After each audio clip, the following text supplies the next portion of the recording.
Compton, LA, and Watts, you know, so that's my turn. But I want to go back to what she was saying over there about, excuse me, what's your name again? Janelle. Janelle, what Janelle was saying was basically having expectations of who a person is before you actually know who they are.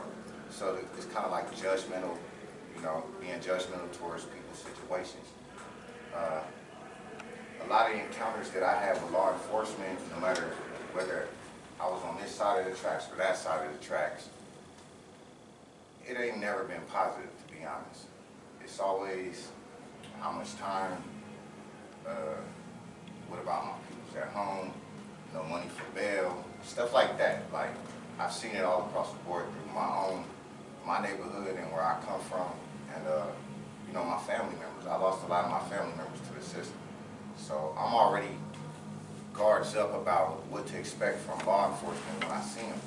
And to be honest, a lot of the expectations come from through my youth, growing up young and seeing, okay, he did this, and he's going to serve a ridiculous amount of time, but you don't know what just happened to him. So a lot of people, well, I'm not going to say people, but law enforcement, sometimes I don't think they trained, you know, to see the psychological effects of trauma. A lot of us are traumatized. And when we see something happen to someone we love, and they're being treated by someone with a gun, who's telling us back up and all, like, for example, I lost my brother, right? Seeing my brother dead on the ground, it impacted me forever. Like, I'm not the same guy I was before, you know, and that, basically, my heart turned cold towards basically anybody who planned on harming me and my family ever again. So situations that would arise, let's say for example, I know I'm going to end up on the losing end, I still have to stand up to that. So whether it be law enforcement or other people out in the city that want to see you harmed, I don't think law enforcement really give us the benefit of the doubt of why you're in the situation you're in, or what happened, or like, for example, there's kids out here that really need help, you know, mentally. Some of us are crack babies, you know, so our intentions may not be, I want to do this or hurt somebody, but in my world, I didn't have no other choice. So we're not educated on how much time you're going to serve for this and serve for that.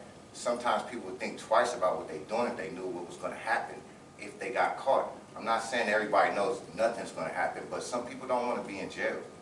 You know, some people don't ever want to see that light, but the chances that they, in their world, they have to take is not taken into consideration. So, me, off the rip, I'm not running from the cops. I'm keeping it real. I'm not afraid of cops. But I'm afraid of losing my family to the system. So I have to live with that and know that you make this choice, it's going to happen. You know, and I don't think law enforcement see that, but they don't see, and also they don't see it the way of, if you come at him this way, he's going to come back at you like this. Because that's how some people are traumatized, and that's the way they're going to react. You know, and if I could, like, actually push something that I think that would help is more or less cops get training on people's backgrounds and consider that part. You know, consider that part. Some people don't want to talk to cops because of, like I said, the situations they've been in. So how can you expect to treat him the same as the other? I hope I'm being articulate here. You know, because, like I said, I'm not afraid of whatever may happen after my own consequences. I accept the consequences of any action I perform. But at the same time, I'm not trying to die. Some of these kids out here, you know, they don't see it until it's too late, you know, and that's what I'm afraid of. My son is 18 years old, and, you know, he knows me. He knows how I am. He respects it, but I've never let him gangbang. I've never let him get in the streets like that because the cops don't love him. And he has to know that, you know, and, I mean, honestly, he kind of striking the nerve with me, whether he know it or not. He from Inglewood, right? You know, I don't see you as a bad dude, and I know you're a red rag. You know, I don't see that.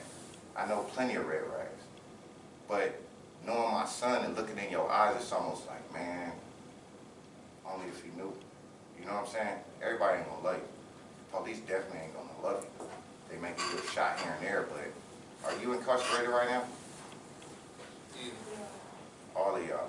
And to me, right now, just a thought, because I be thinking of this stuff all the time. This ain't the only time I thought of this.